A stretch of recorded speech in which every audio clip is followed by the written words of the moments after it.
Ready start paragraph. भारतीय संघराज्याची स्थापना गेल्या 36 वर्षांची वाटचाल ही अनेक अडथळ्यांना तोंड देत खंबीरपणे प्रगतीच्या व समृद्धीच्या दिशेने होत आहे. ही आनंदाची व अभिनंदनीय बाब आहे. कृषी, औद्योगिक व तांत्रिक क्षेत्रात केलेल्या प्रगतीमुळे भारताने जगात मानाचे स्थान मिळवले आहे. पॅरेग्राफ.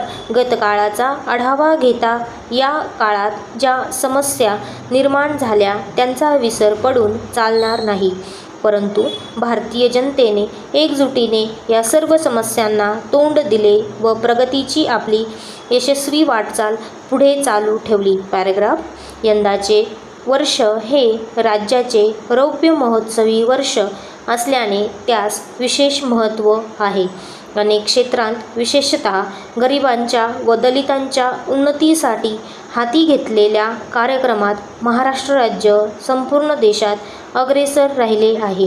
पॅरेग्राफ. राज्याचा रौप्य महोत्सव साजरा करताना तो केवळ समारंभपूर्वक साजरा करण्याऐवजी जनतेच्या प्रश्नांना या कालावधीत अधिक प्राधान्य देण्याबाबत शासनाने ठरवले असून त्यापासून जास्तीत जास्त आणि प्रत्यक्ष लाभ सर्वसामान्य लोकांना होईल या दृष्टीने सर्वतोपरी प्रयत्न करण्याचे शासनाने ठरवले आहे. पॅरेग्राफ.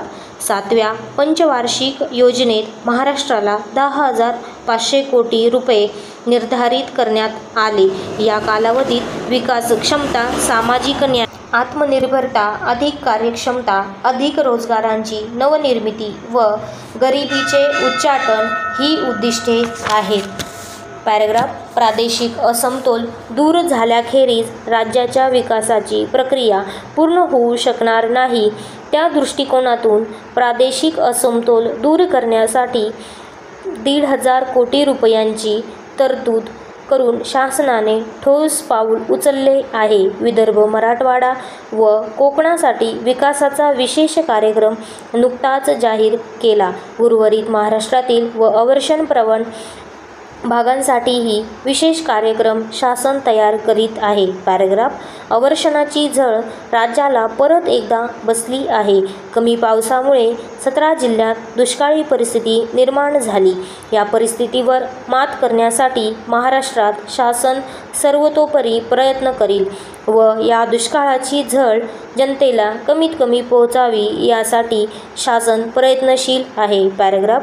स्वातंत्र्योत्तर काळात शासन अधिकाधिक लोकभिमुख बनत गेले आहे आणि त्याचबरोबर समाजातील मागासवर्गीय आणि दुर्बल घटकांना आर्थिक व सामाजिकदृष्ट्या अन्य सबल घटकांबरोबर आणण्यासाठी वेगवेगळ्या थरांवर अनेक प्रयत्न केले जात आहे. पॅरेग्राफ.